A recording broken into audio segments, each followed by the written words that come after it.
Кыргызстан көз алдыбызда өзгөрүүдө. Чынында эле соңку 3 жылда ири курулуш майданына айланды. Курулуш менен жаратмандык кыргыз саясатынын жаңы деминин дымактуу аракетин белгиледи. Кыргызстандагы шаар кыштактарда жепирейген имараттар эмес, көп кабаттуу үйлөр, кең көчөлөр, административдик имараттар, мектеп, бала бакчалар, соода үйлөрү, стадиондор курулууда. Жаңы кубаттуу мамлекет, жаңы коом, мамилелердин жаңы түзүмү, өздүгүн бек карманган улуттук кызыкчылыктарга жана баалуулуктарга таянган жаңы демократиялуу каадалар калыптанууда. Түрдүү социалдык сурамжылоолордо мамлекет туура жолдо баратат деген жооп байма-бай кездешет. Үйлөрдүн массалык деңгээлдеги курулуп жатышы жарандардын өз аракети менен же мамлекеттик ипотекалык компаниянын колдоосу менен үйлүү бололарына шарт жаратат. Бизнес борборлорунун курулуп жаткандыгы офистик аянттарга суроо талап бар экендигин, бул өз кезегинде бизнес өнүгүп жатканын айгинелейт. Ири соода борборлору улам жаңыдан ачылууда. Мындан элдин сатып алууга, керектөөгө жана көңүл ачууга мүмкүнчүлүгү кеңири экендиги көрүнөт. Жаңы стадиондордун курулуп жатышы спортту колдоо күчөгөнүн, натыйжада спорттук жетишкендиктер да оң жолдо экендигинин ачык далили. Бирок мунун баары бери жагы эле. Дегеним бул курулуштардын, жаратмандыктардын мааниси терең. Үстүндө үйү болгондук кишинин эң негизги муктаждыгы эмеспи? Үйү болсо анан бүлөө күтөт, кесипкөйлүгү артат, билимин, маданиятын жогорулатууга умтулат. Жаңы бизнес жана соода борборлору экономиканын өсүп жаткандыгынын түз көрсөткүчү. А жаңы көп стадиондор, спорт аянттары дени сак улут түптөлүшүнө өбөлгө эмеспи?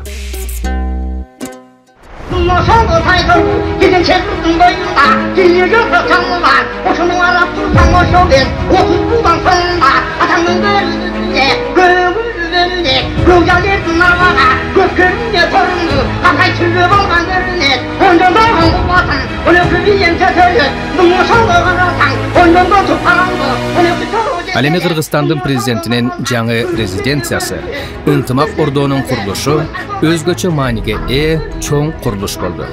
Бул улуттук дем коштогон, кооз, заманбап имарат ушул доорду чагылдырган символ болуп калат. Жаңыланууну жар салып, жаратмандыкка үндөйт.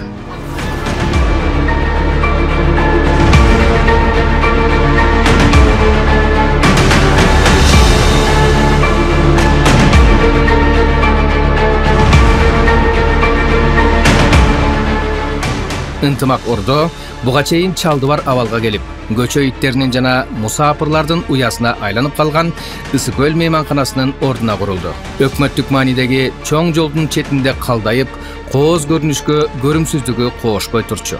Анткен менен кароосуз калган бул имаратты бузуу демилгеси коомчулукка жарыяланары менен анын Союздан калган негизги архитектуралык эстеликтердин бири экендигин айтып, кыйкырып чыккандар да болду.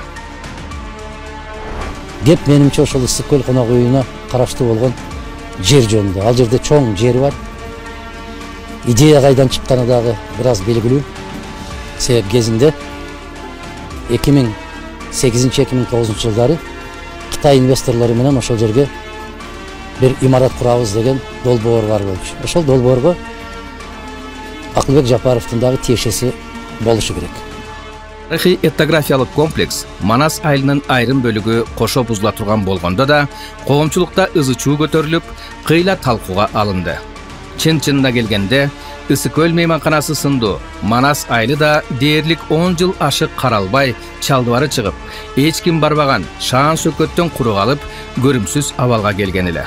Антсе да комплексти кайра иштетүү демилгеси коомчулукка жарыяланары менен Facebook, Instagram, Twitter колдонуучулары өздөрү күндө сейил курган сүйүктүү жери сымал таасир жаратып, ызы-чуу жаратышты.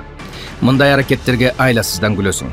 Ой калчап көрсөк, жараксыз абалга келген имараттарды сүрдүрүп таштап, жаңы жашыл майсан гүл бакчасы, кооз оргумасы бар имараттарды курган жакшыбы, же чалдыбары чыккан имараттарды ошол бойдон калтырып, курулай кайтарып отуруш керекпи?